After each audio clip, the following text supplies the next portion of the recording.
Well, good afternoon, East, and good morning, West.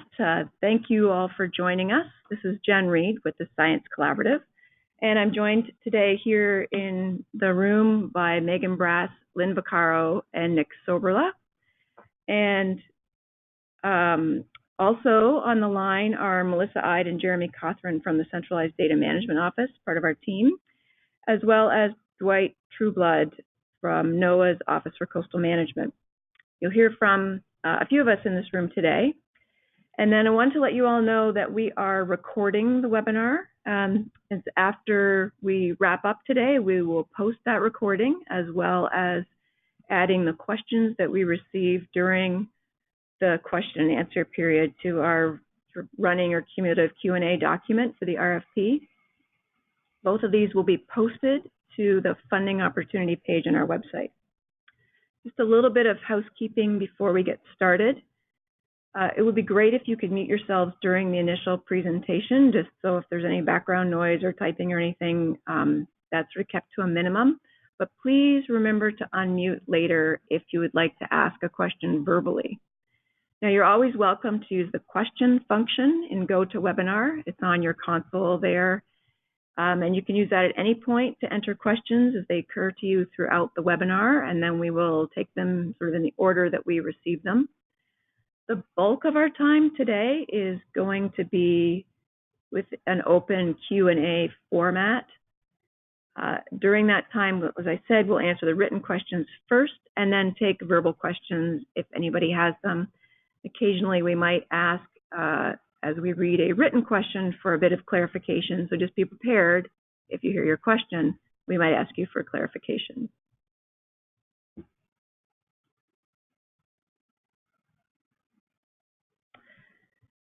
So here's what we're planning to do today.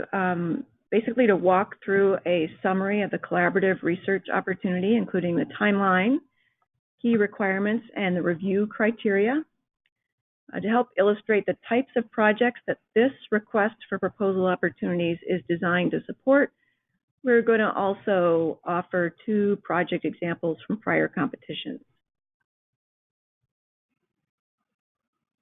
Just as a quick reminder, and before we dig into the collaborative research RFP, just wanted to point out that there is another RFP opportunity open right now for Catalyst projects.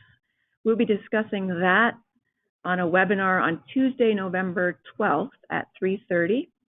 There's some key differences between the 2 granting programs, and we encourage you to think really hard about which opportunity your particular project idea is best suited for and submit to just one program. So looking at collaborative research specifications, this table really lays out the important sort of pieces for this collaborative research RFP. It's our biggest grant opportunity with a maximum award of up to $200,000 for up to 3 years. So potentially for a 3-year project, up to $600,000. This RFP supports project proposals that will generate new science using an end-user driven collaborative process that results in research that's producing data, tools, or other products that will inform decision making. That will include social science projects, and we build the review panels with the expectation that we will get social science research proposals. So please do submit those ideas. We really encourage them. And that could include things such as, but not limited to, educational research topics, economic valuation, studies of human perceptions, and decision making. The next slide here looks at our timeline in a bit more detail. So you'll see that we have 2 stages to this collaborative research opportunity. There's a pre-proposal stage with those pre-proposals due by 1 minute before midnight Eastern time on December 11th. You need to be invited to develop a full proposal in order to submit one. Those will be due in April. Also note that manager assessments, which is part of the whole review process, and I'll talk about that a little bit in a minute, those are due about 1 week after proposals. All proposals should plan on a start date of October 1, 2020. So we're going to walk through next the 3 required elements of this RFP. So the first one is collaboration and end user engagement. These are critical components of all science collaborative projects, and of course, really important to this collaborative research opportunity.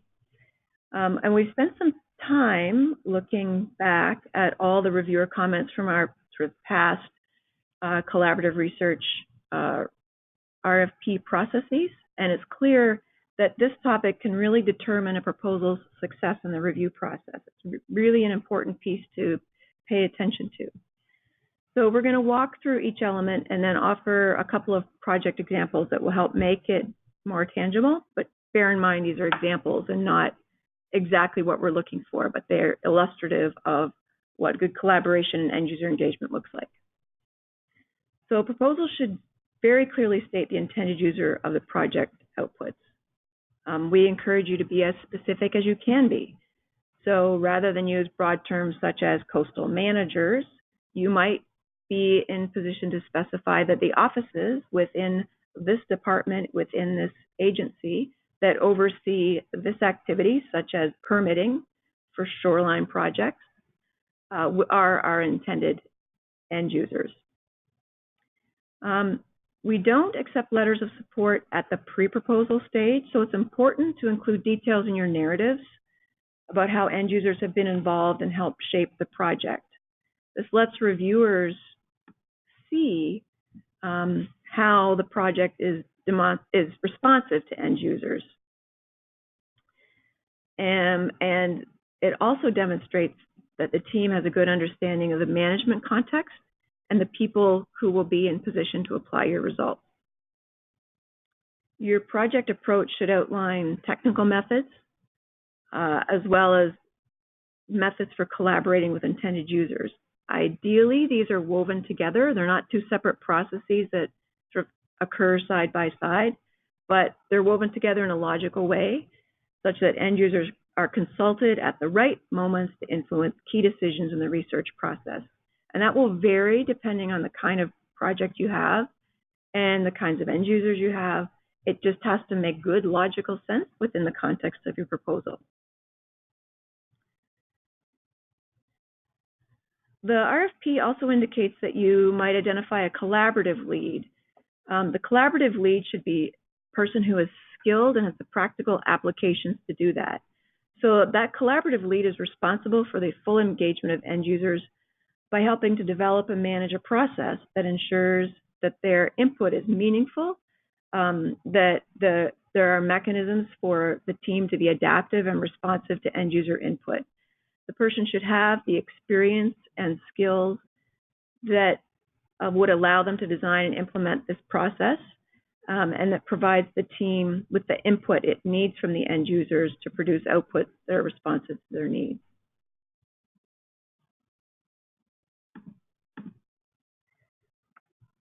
So the next really important piece here is reserve engagement. All projects funded through the Science Collaborative must be directly tied to the work of at least one reserve. This means that proposed work plans must actively engage relevant staff from the reserve system, and the proposal must be endorsed by the manager of the reserves or reserve that's named in the proposal. We have a couple of mechanisms for ensuring tight alignment between a proposal and a reserve for the reviewers and the panelists to really see that it's demonstrated, at least for the panelists. Not all these pieces are shared with the reviewers. There's, first of all, each year NOAA compiles a summary of management needs for each reserve. That's out there, it's attached to the request for proposal, and it's a really important document to reference as you're conceptualizing your project and developing a proposal. The other piece is the manager proposal assessment form I mentioned earlier when I talked about the timeline. This is due a week after both the pre-proposal and full proposals are submitted. And essentially, that's the manager submits that to us separate from the proposal. And if a reserve is named as a partner on the cover page of a proposal, that manager has to submit an assessment that addresses these 3 questions you see here: that the project meets a reserve need, that reserve staff have been sufficiently engaged to date, and that the proposed budget and role for the reserve is appropriate.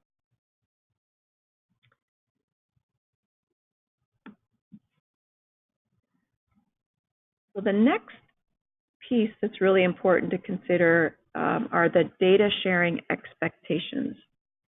So as with all federally funded research, our grant recipients, because we have to comply with federal data sharing requirements, so it's on us to make sure that grant recipients do this. That means that all data collected and or created through projects supported through the Science Collaborative must be made visible, accessible, and independently understandable to general users in a timely manner. So if invited to develop a full proposal, applicants are going to need to include as part of that process a data sharing plan that's submitted as part of an appendix of a full proposal.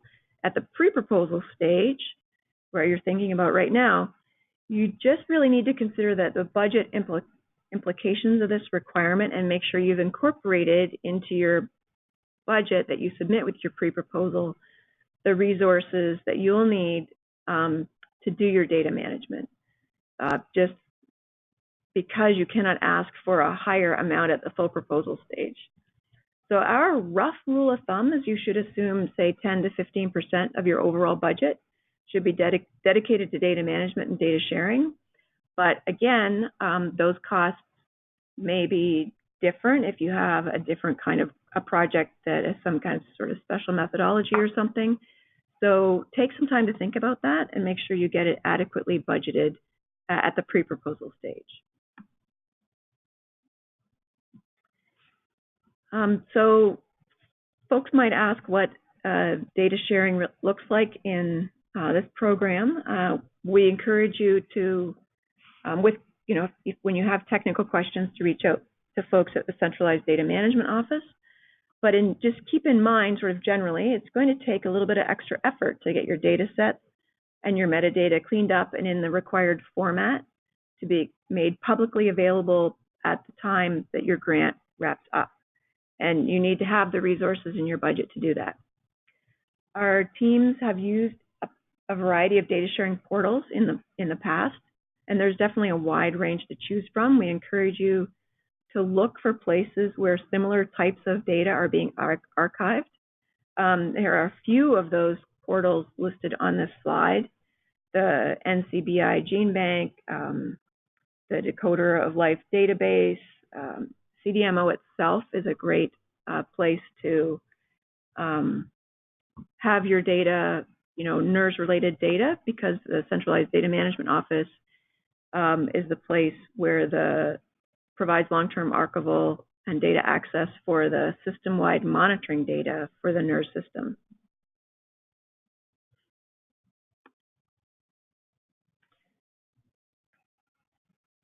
All right, so let's switch gears a little bit now and talk about pre-proposal evaluation criteria. So each pre-proposal is going to be evaluated based on the equally weighted criteria on this slide. So there's 5 categories that our pre-proposal review process walks people through. It will also be informed by the reserve manager assessment that will be submitted to help us determine the extent to which projects were developed collaboratively and to address their management needs. That is, to address individual reserve management needs. So that first category, management need, the pre-proposal has to clearly articulate and address at least one reserve management need as confirmed by the relevant reserve manager or managers.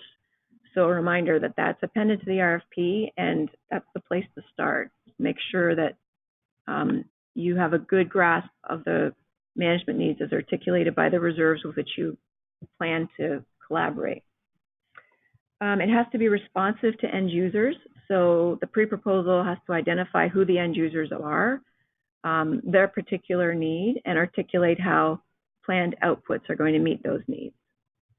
The pre-proposal clearly should describe how end users have shaped the project to this point, a description of who you've engaged with and how they've informed your thinking about the issues and challenges in your approach.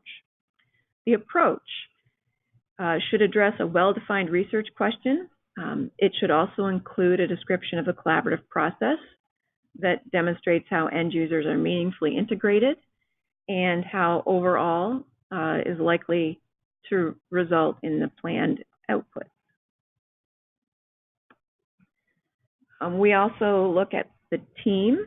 So there needs to be a sort of demonstration that the team has the appropriate expertise, experience, and well-defined roles that will be necessary to implement both the end user engagement and the proposed technical approach. And then under potential impact, we're looking at how that basically comes together, the proposed process, so the approach and the team and output, that those things are feasible and likely to lead to the identified outcomes. So a little bit about that process. Pre-proposals that meet minimum requirements, and those are laid out in the RFP. So there's some simple things that you can do to make sure you get past this check, like make sure you're using the right font size and page limit and things like that. Those are restrict on those, and if you don't match those, you don't move on to the review. But at that point, getting through that process, the pre-proposals will be reviewed by a panel of folks with diverse disciplinary expertise. They will also have practical experience with collaborative science and be sort of broadly geographically representative, so that there's people with experience in all the different geographies that we anticipate receiving proposals from.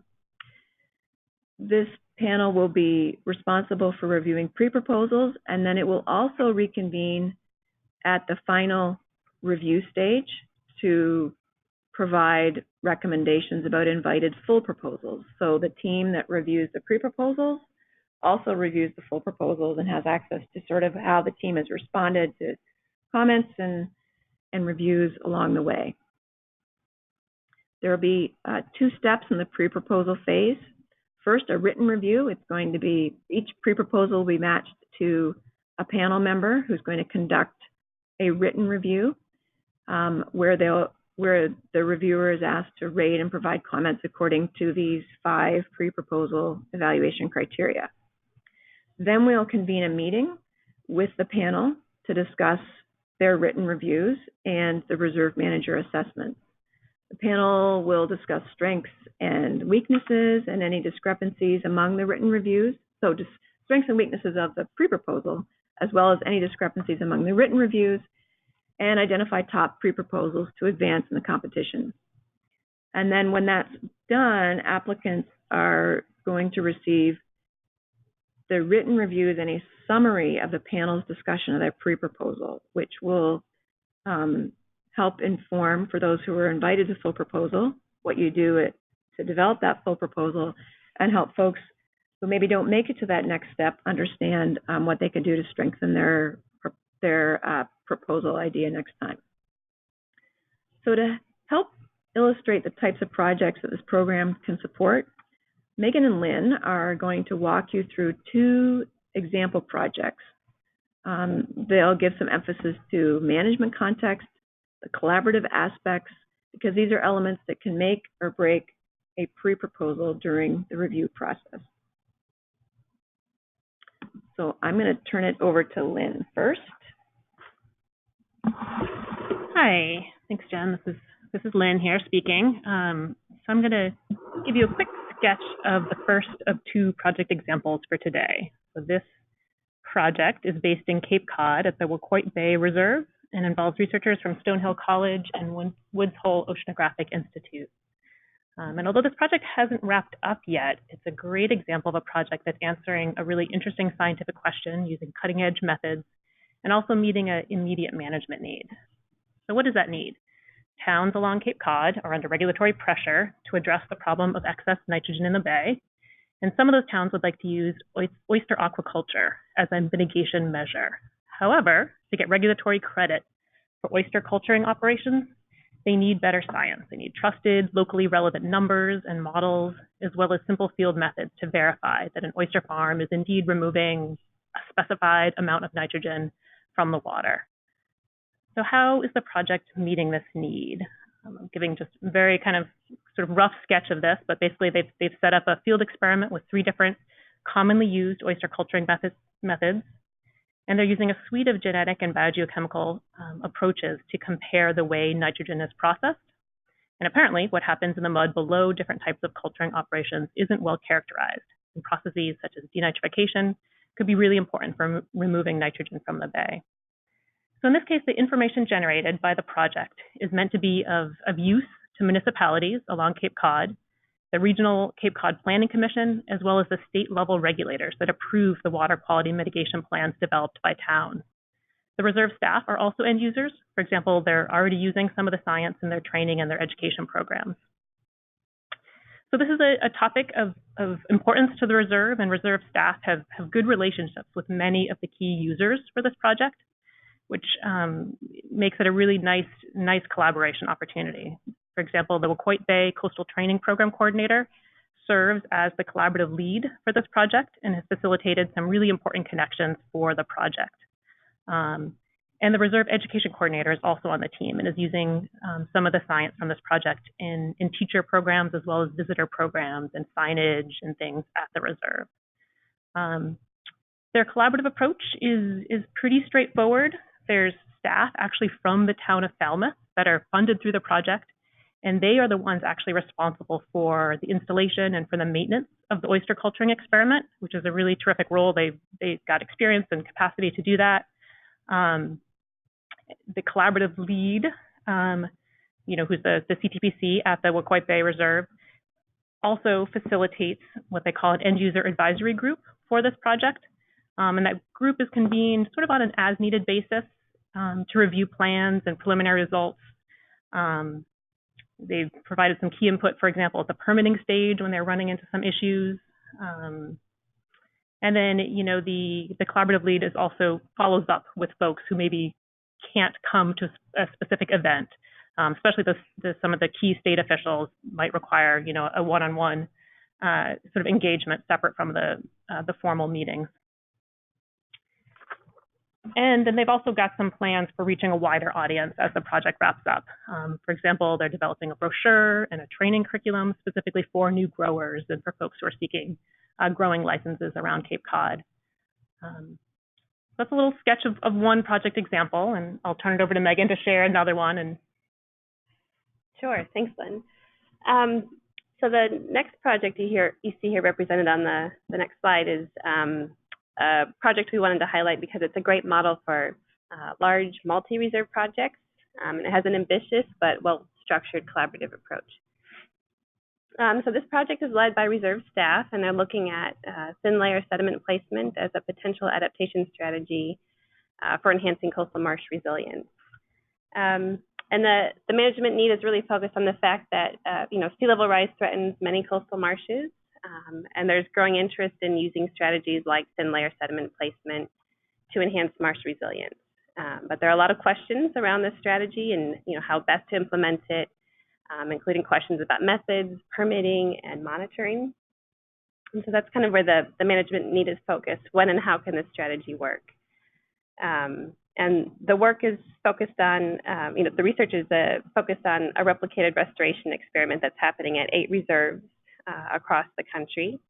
And it's really drawing on and capitalizing the research capacity of the reserve network.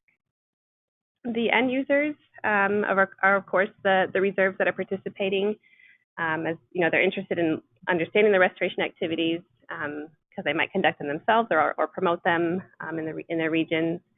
But the research is also meant to benefit a larger group of users, and that includes state, regional, and national partners that are involved with funding, permitting, and implementing coastal management strategies.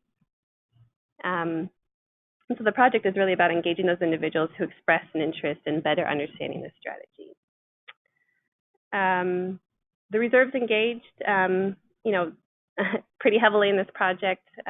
All types of reserve staff, like the research coordinators, the coastal training program coordinators, and stewardship coordinators. And a little bit more detail about the collaborative approach. As I said, it's a really ambitious collaborative approach, but really well structured for engaging a wide variety of end users. And they've managed to do this by identifying 3 tiers of users with different degrees of participation and time commitment. So they have a core group of end users who are part of the implementing team, including staff from the reserve. And the work is also informed through regular engagement of an advisory committee that's made up of a broader set of end users. So those are individuals who are interested in weighing on things like the experimental design, receiving and helping to interpret results of the research, and also preparing those final products for use by those end users. And then they had this kind of broader list of end users that are engaged, mostly through electronic communications. This is actually kind of the extended group that was engaged when the project was being conceived of, through some interviews and surveys to get a better sense of end user needs and help drive the research question and priorities of the project. And so they'll be returning to this larger group through a webinar and some other email communications as results emerge. So that's another example, another project that kind of speaks to kind of the essence of this work and what's required, and how to start to think about management needs and users and a collaborative approach. This next slide here, we just kind of wanted to wrap up our presentation today with a few tips for developing strong proposals. These are based on a recent analysis that we did of reviewer comments from past RFP cycles. We're developing a more complete summary of proposal tips, but for now, I'll just highlight a few here to get you thinking and could really benefit any proposal writer. I think one thing to point out right here is that, at the pre-proposal stage, proposals are being reviewed by a panel of reviewers who are kind of those big picture, practical people, including researchers with a track record of doing applied work, and are professionals active in coastal management.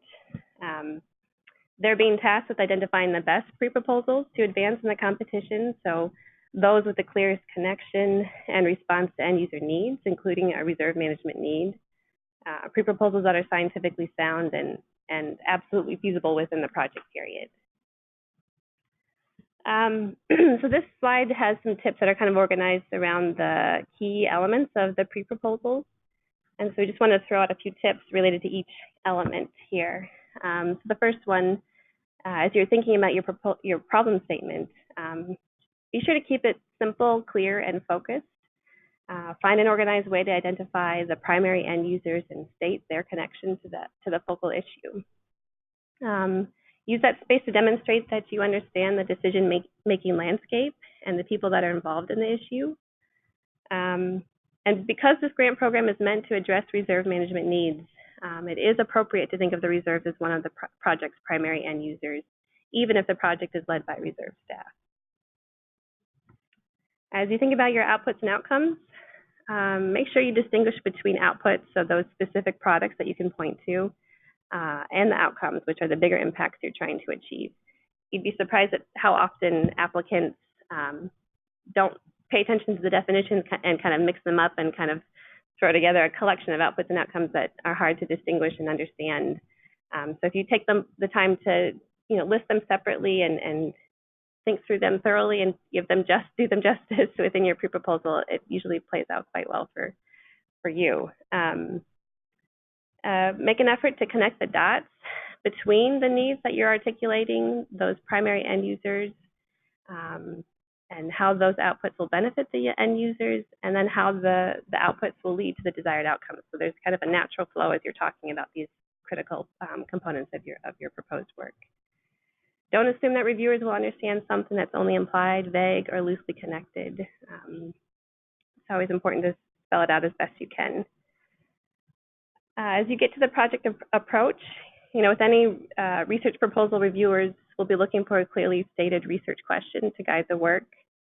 But when we're thinking about collaborative research proposals, what's maybe unique and a little bit sometimes more challenging for applicants is to be able to present a logical and integrated project approach that includes both the technical elements and those opportunities for consulting and getting feedback with end users in a way that aligns in time and makes sense. So some important tips related to sharing your collaborative methods. Our typical reviewers aren't looking for scholarly citations to justify, kind of a theoretical collaborative framework. They really just want to understand why a particular collaborative approach or method is being proposed. So make sure you provide the justification. That's important for them to confirm that it is appropriate and will succeed for the project. So for example, it's important to go beyond stating that a focus group or a survey will happen. Explain why that focus group or that survey is needed and how you know it is appropriate for the project and the end users you're engaging. As you think about your team and presenting the team to the reviewers, make sure you specify the roles of individual team members. You can customize CVs to demonstrate that the individuals have the right background for the proposed work. Collaborative research projects can be challenging to manage, so make sure you're specific about who will oversee and coordinate the overall process. So for example, make sure that end users are consulted. This is the person who will make sure that end users are consulted when there's a real opportunity to influence the technical work. So help make that clear that that person's set up well to do that. And then a few points related to overall proposal presentation. Make sure, as Jen said, that your proposal aligns to all or adheres to all guidelines in the RFP. And as you might expect, sloppy formatting and grammatical mistakes don't review as well as those that are carefully put together and proofread. Even if the ideas are compelling, it can be frustrating to reviewers if there are those kinds of mistakes. So we'll just close out here again, pointing to some resources and support that are available as you're developing your proposals. There's some resources that are posted to the RFP page, and I'll just point you to two resources that might be particularly helpful as you're developing your idea and your pre-proposal. There's a tool called Characterizing End Users, and this is a relatively short document that has just a series of questions that guides you through a process of considering who your end users are and what are their needs to be able to translate this understanding into a meaningful engagement strategy. And then there's another tool called Reflections on End Users, which highlights some key questions to work through alongside your end users to help ensure that everyone's on the same page about the needs of the project and what it will be addressing and lay the groundwork for an engagement strategy. So there's other resources on our site that you might find helpful, including our monthly webinar series and our catalog of prior and current projects. So check those out, and of course, feel free to reach out to us, myself, Lynn, or contact us via email with any questions as they occur to you. We're here to answer them and provide the support as you're going through this process of developing your pre-proposal. Great, thank you. And speaking of questions, we want to devote the rest of the time we have together, approximately 25 minutes or so, to your questions. So we'll start with the questions that have been typed into the GoToMeeting console. You can keep adding questions that way. You can raise your hand, and then we will call on you. Just remember, you need to unmute your phone line. Go ahead and unmute everybody. Okay, so we're unmuting everyone. Everybody can speak up if they'd like to. Question that just popped in here. Can a for-profit entity be the lead on a proposal? So our proposal guidelines, we're just pulling them up here and double checking. Megan, why don't you? Yeah, so private and for-profit entities are eligible recipients so long as they're working in close partnership with one of the reserves.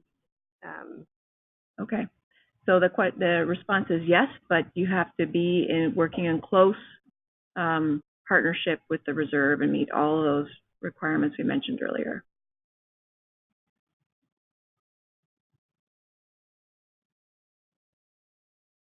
So the next question here is, how many proposals tentatively do you fund?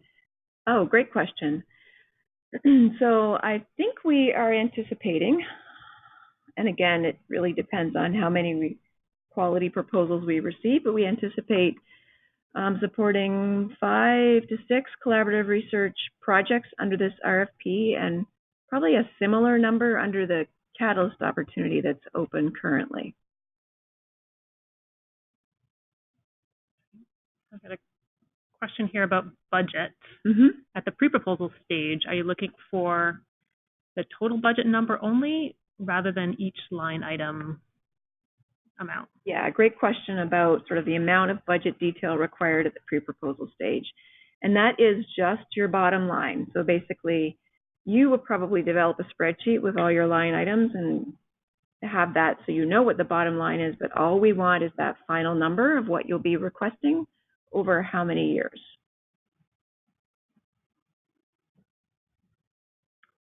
The next question is it an advantage to work at multiple reserves? That's a great question. So we say to our reviewers and review panelists that each proposal needs to be reviewed according to what it is attempting to achieve. So if you're working on a project or a proposal idea and proposing an idea that would be best with multiple reserves, then that would be an advantage. But it's not a requirement, and there's no sort of special additional grade or sort of credit for working across reserves. We really want the best projects that fit the best ideas.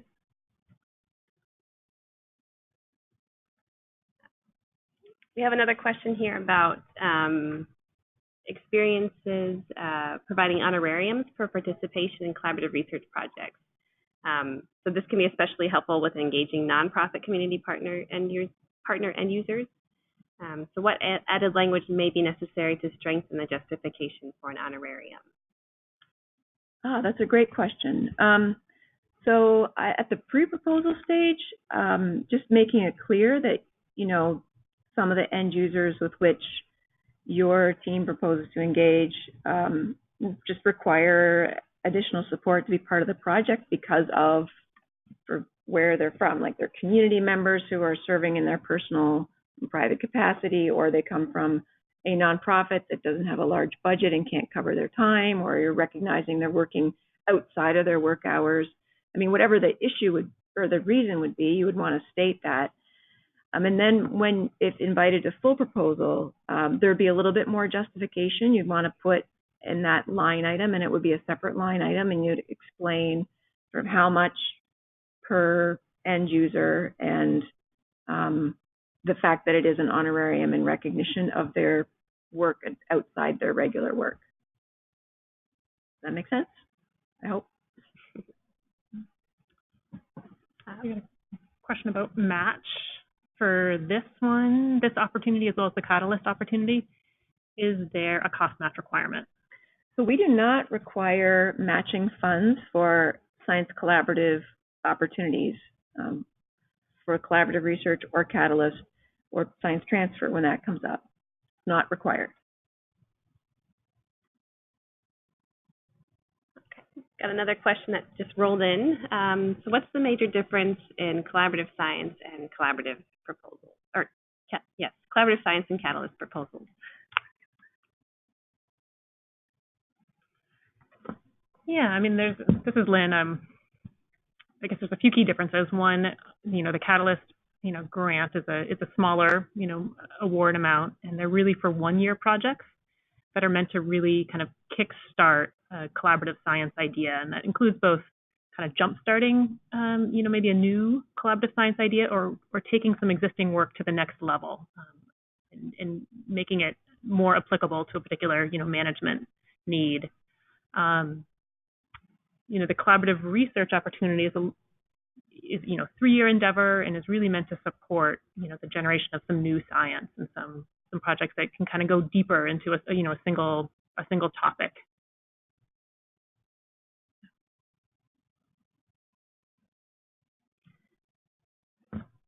So there's a question about number of reserves being engaged in applications. I think, Jen, maybe you spoke to this previously, but let's just return to it to make sure we've answered the question. So if an application lists multiple reserves, say 3+, will it be viewed in higher favor than an application that lists 1 or 2 reserves? Or is it the level of engagement of those reserves more important? That's more important. So I think my response is that the level of engagement is key to a solid pre-proposal and full proposal. That's really important.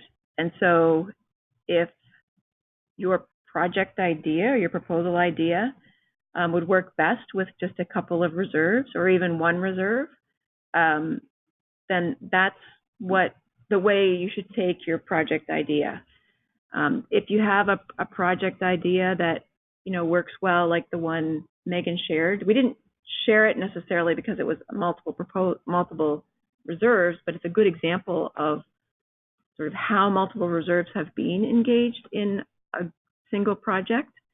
And if the idea to be tested should be tested over a broad geography like that, then that's a good approach to take. It really depends on the idea, the management need you're addressing, that it's a management need for all of the reserves in question, that the managers would sign off on it.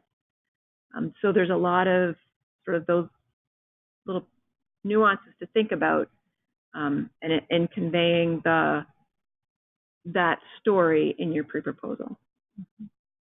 Yeah. I think I can just share kind of one other example of a multi-reserve project because,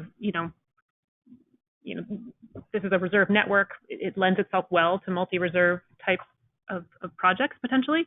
There's an eDNA project that we're funding currently, and that project team was developed with 3 reserves, really close collaboration with 3 reserves.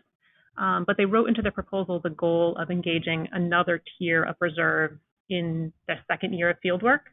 And that was one way of kind of sort of specifying different levels of participation, and that could be appropriate for a collaborative research project.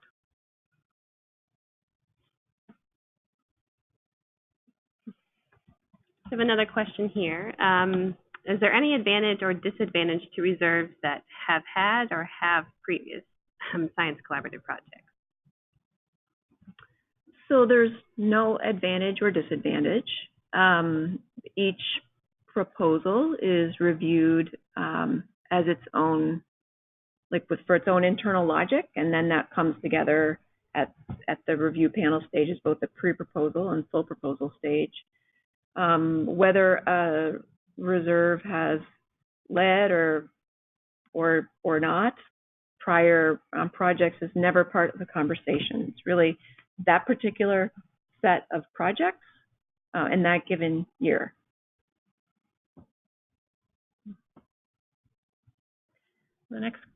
Another question here is, are reserves limited to being involved in a particular number of proposals? So reserves are not limited to being involved in a particular number of proposals.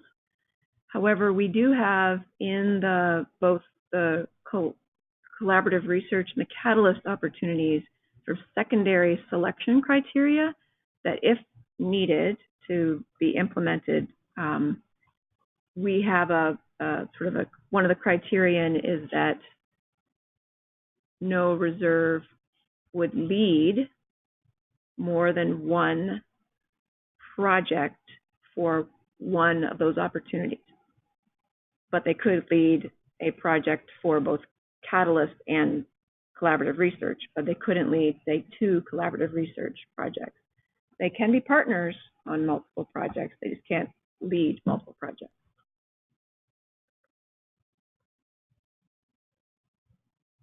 There's another question about the catalyst opportunity and how many proposals do you expect to fund under the catalyst opportunity, we said.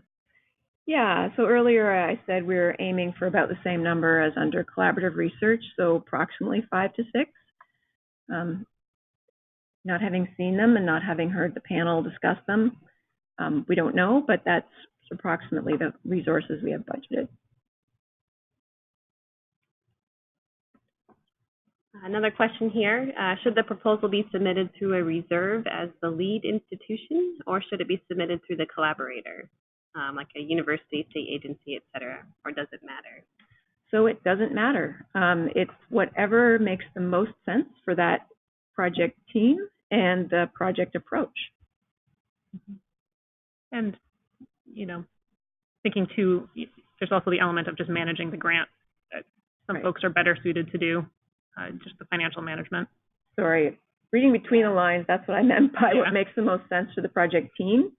So there'll be sort of people on the team who come from an institution potentially that has lots of administrative experience administering a grant. That might be a good group to have administer your grant.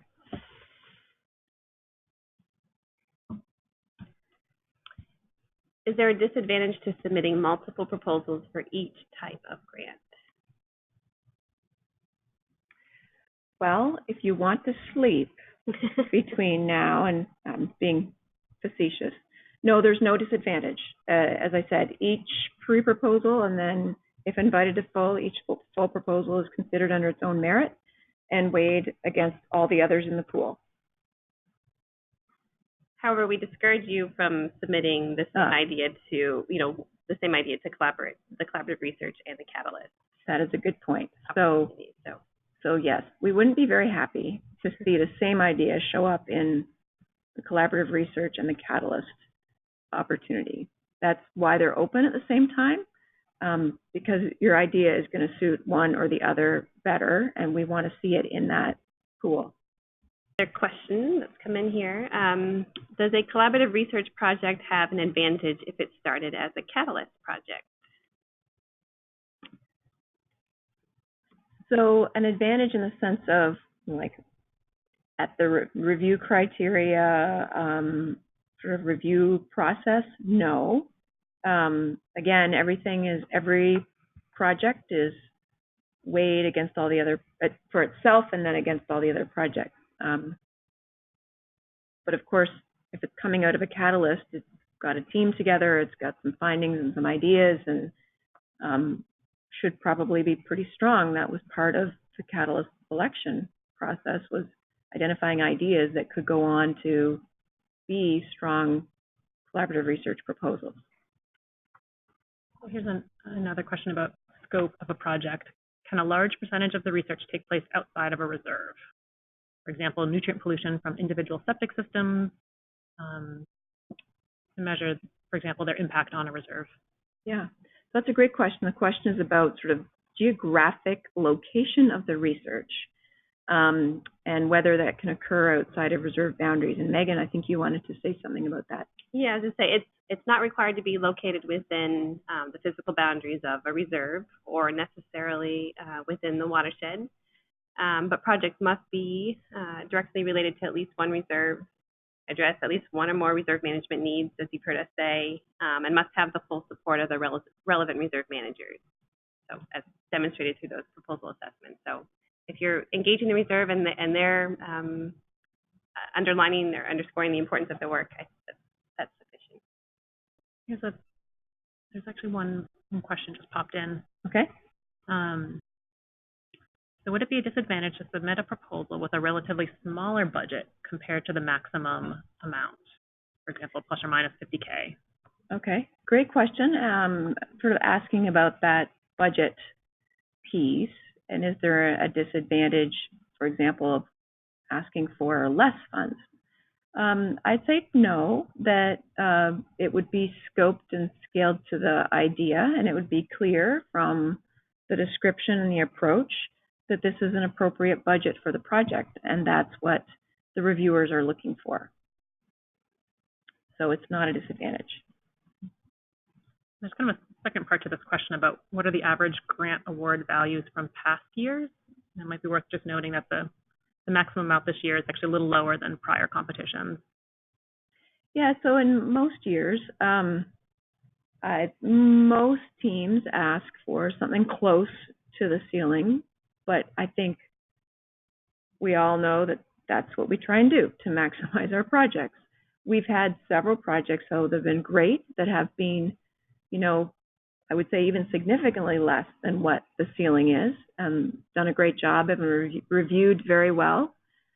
So I encourage folks not to be shy. If you have an idea that fits clearly in the collaborative research, generating new science, and is sort of hits the criteria that we describe and isn't a catalyst, it's going to take 3 years to do it, but not a ton of money, submit it. I think it will be well received. Mm-hmm. And on our website, we do have a project catalog, which describes projects that have been funded and actually lists the award amount, if that's a useful reference for people. So we are getting close to the bottom of the hour. I just encourage you all to consider, as questions come up over the next few days, here's an email address, or general email comes to everybody, nerrsinfo@umich.edu. Or if you jotted down the phone numbers and emails for Megan and Lynn to reach out to them individually with additional questions, we'll be adding your questions to the Q&A and keeping that updated. So if you do call in the future with an additional question, that will be added to the Q&A as well. We thank you for your time and your interest. It was a lot of great questions today, and we're really looking forward to seeing the pre-proposals come in on December 11th. So I hope you all have a great remainder of your day, and good luck in your proposal writing. Thank you.